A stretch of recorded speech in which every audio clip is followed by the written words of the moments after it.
Vamos gravando quebrar o celular. Fala galera, beleza? Aqui quem fala é o Gabriel.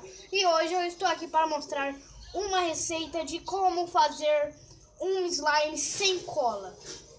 Beleza? Então se vocês querem mais vídeo igual assim, deixe seu like, se inscreva no canal e vamos lá pro vídeo. Galera, primeira coisa, primeiro eu vou mostrar como é que ficou a slime, ó, sem cola. Olha como é que ela ficou. Muito boa, galera. Se vocês estiverem na sua casa, vocês vão ver como é macio de se fazer. Beleza? Então, vou deixar aqui de novo no pano. E galera, quando vocês forem acabar de mexer com a slime, lave sua mão, porque olha só como é que vai ficar sua mão, ó. Ó como é que vai ficar. Então é muito bom que você lave a mão. Então vamos lá para a receita. Se vocês querem ver, deixe seu like, se inscreva no canal e ative o sininho para receber todas as notificações. Meu Deus, embolei tudo. E deixe seu like, se inscreva no canal e aperte o sininho para receber todas as notificações. Beleza? Então vamos começar lá. Primeira coisa, vocês vão ter que pegar se vocês não tiverem, compra, que é amido de milho. Vocês jogam o tanto que você quiser.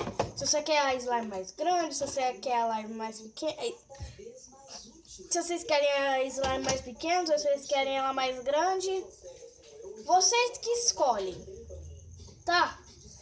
Então, aí depois de vocês colocarem o tanto que você quer, vocês vão colocar, galera, detergente. Detergente é muito bom também para poder fazer slime. E a slime também. Não era pra eu falar isso. Eu não sei o que eu tô falando. A gente vai. Aí vocês colocam aqui dentro de uma vasilha. Eu falei que precisa de uma vasilha, galera, tá? Aí depois, quando vocês terminarem de colocar, parece que ela vai ficar assim, ó. Ela vai ficar.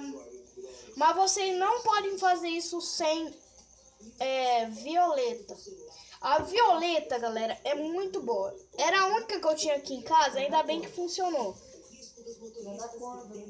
Pra cor. Ainda bem que ela funcionou na slime. Ainda bem que ela funcionou na slime. Ainda bem, olha só. Ó. Aí vocês mexem um pouco, ó, acabou. Tá pronta a slime. Beleza? Então, galera, deixe seu like, se inscreva no canal se vocês querem mais vídeo igual assim.